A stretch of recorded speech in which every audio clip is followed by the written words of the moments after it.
the United States government going after and attacking Facebook for being caught up in the Cambridge Analytical scandal, along with Corrigan and his app that was part of Facebook that was essentially mining data. The thing is, it's just a cover up for the government, the cover up for the Cloud Act. And the reason why I say it's a cover up for the Cloud Act is because you have the United States government pretending that they care about privacy in terms of how our data is being handled and used. But the thing is, the Cloud Act, which was lumped in with a 2,000 some odd page spending bill, erodes our Fourth Amendment rights. Essentially, this Cloud bill allows the U.S. to enter into treaties with governments that the U.S., essentially the executive branch, considers to be like-minded individuals skirting around Congress. And the United States can enter into agreements with those countries, and you know it's probably going to be the UK and Canada. I think it's already I think it's already the UK off the bat, and they can get online data from tech companies in those respective countries as it pertains to U.S. citizens.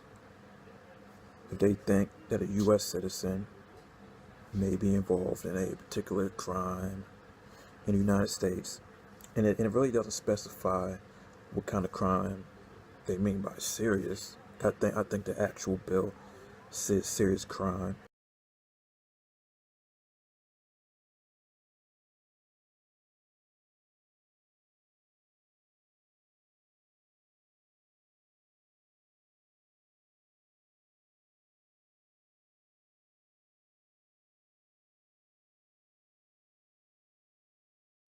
But what's the definition of serious crime? What are we talking about? That's up to interpretation. And say they suspect somebody of said crime, they can grab your data off foreign servers. So they can grab off London servers out there in the UK, your data from Google, Apple, Facebook, etc. And those guys co-sign on all those companies, co-sign the Cloud Act, Apple, Facebook, Google, all these big tech companies.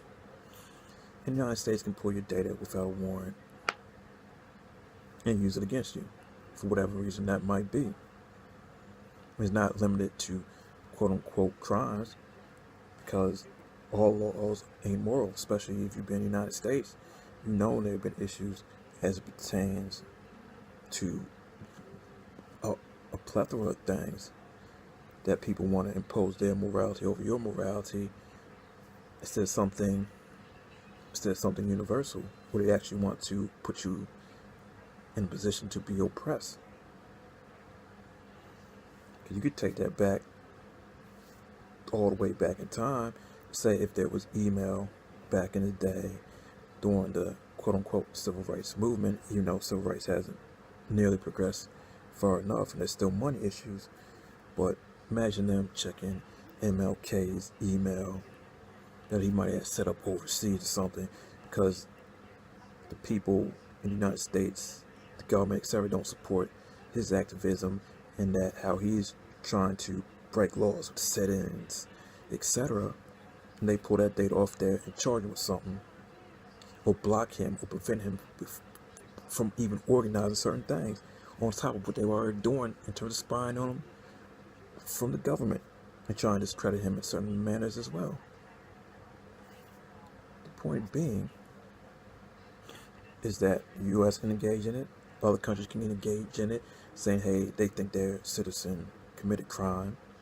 And it doesn't just have to be special agency. This could just be local law enforcement. Like, hey, we want to grab this data directly from Apple about one of our citizens. And what this Cloud Act allows is for those treaties to be formed where you don't have to go to the court. You go directly to the company, say, hey, give me this data, and everything is, hey, well, we trust this country to go about the right way. And it's not necessarily any checks and balances.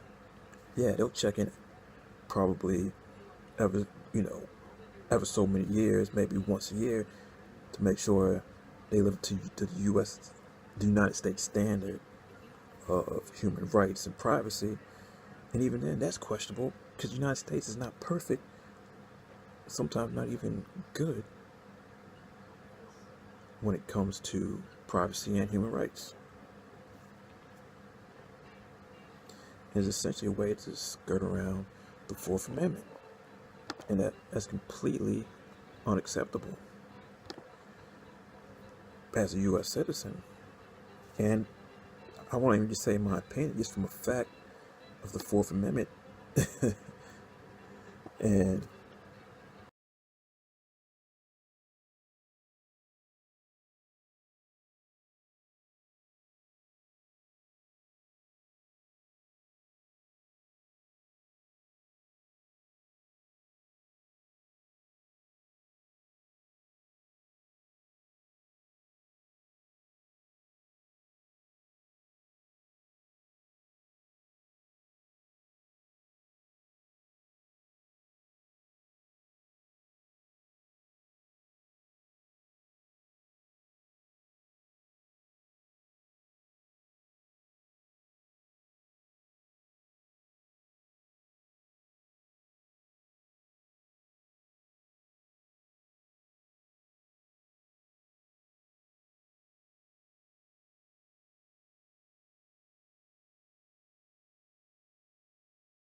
And with that bill, foreign police could come over to the United States, grab data, and they don't even have to let their people know that they grabbed the data.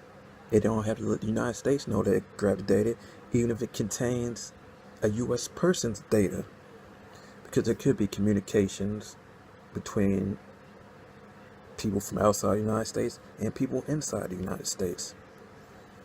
And if a foreign government is investigating somebody and they pull in U.S. data and they find communications that they have with someone in the U.S., that could be possibly used against that person in the U.S. for whatever reason. So you don't know. Your privacy is being violated, and the U.S. wouldn't have to get a warrant to use that data that the foreign government gave them as it pertains to a U.S. citizen. And who knows what else could occur, especially since, Apple opened up a server in China. Google has servers in many countries that the USA could possibly get in a relationship with. Who knows if your data in the USA is going to actually be stored on USA's data in the United States, in their data centers. We're stopping your data from being moved to Belgium, Ireland, the UK, etc. There's nothing stopping that from happening. Who knows? Google, Apple, whoever can conveniently make a mistake and move your data overseas, and the USA government, be it FBI, CIA, local police, local whatever, can go ahead and get that data off those overseas servers without obtaining a warrant. Because you don't know who knows who and what relationships out there. A lot of trust is being put in these tech companies. But at the same time, the United States government has trust issues as pertains to the tech companies. So you know it's a smokescreen. Because the tech companies are not to be trusted. How can you trust them with something as critical and essential as the Fourth Amendment and privacy? There's a cloud at. If these tech companies thinking the request is wrong or has been used for nefarious purposes, they can block it within 14 days and have it go through a legal process. So you trust tech companies to do that, but you don't trust them as it pertains to the Cambridge Analytical thing. Okay. That makes a whole lot of sense to me. So we know it's just a smoke screen for the government to go after Facebook. And you got people like Tim Cook saying, hey, he cares about privacy. Even you got Facebook saying they're in the privacy business. But first off, Facebook, if you're in the privacy business, you wouldn't be collecting this data and selling it and having these targeted ads. Which really goes back to Sheryl Sandberg being the architect of all of this modern ad and data collection, because she built and architected the data collection and the AdSense and the AdWords and the targeted advertising at Google, and then she brought it over to Facebook and did it over there. So she is the most influential person, and technically the only person, in my opinion, that will ever stand before Congress if you want to do that. Not Mark Zuckerberg, because she built and managed it for Google and Facebook, the number 1 and 2 players as it comes to digital advertising. How you like that? The architect behind that is Sheryl Sandberg. Mark Zuckerberg's pseudo big sister, maybe even mother, if you think she, in terms of if she had a child as a teen, that's who it is. And I understand Mark Zuckerberg, the CEO, people want to see him. But Sheryl Sandberg is the brains behind the monetization of Google and Facebook. That's what she did. That's who she is. But this video is not about that. And let me speak on Tim Cook saying he wouldn't be in that Facebook position. He cares about privacy. But if you cared about the privacy, you wouldn't be selling off on his cloud app, which has a easy potential to be abused. Even I believe Senator Rand Paul had to call that out as well.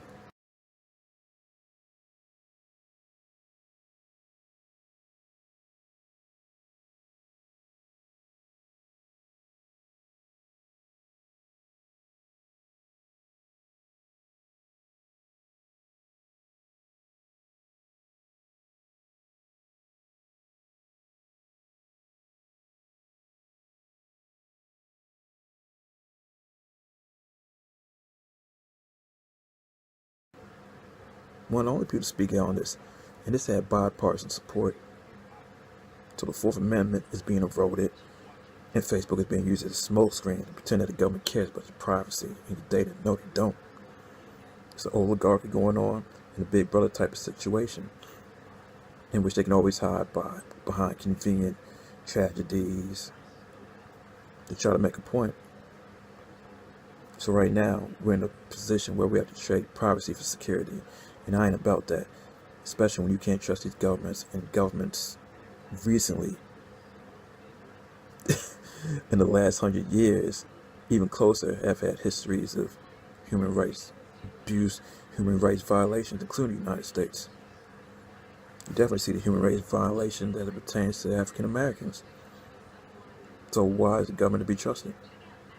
Not really. Not in that manner. Protect the Constitution as it applies to everyone. I like to say that's my take, but it's more than my take. It's the facts. Pay attention to what's going on out there. Get in contact with the people. Vote them out of office. They can't be supporting a bill like this, especially when they hit it in the spending bill. It should have been out in the open. It should have been transparent, like they said Facebook should have been, right? They shouldn't be hiding behind legal lease and words and documents like they accuse Facebook of doing. Pay attention. Realize what the government's doing.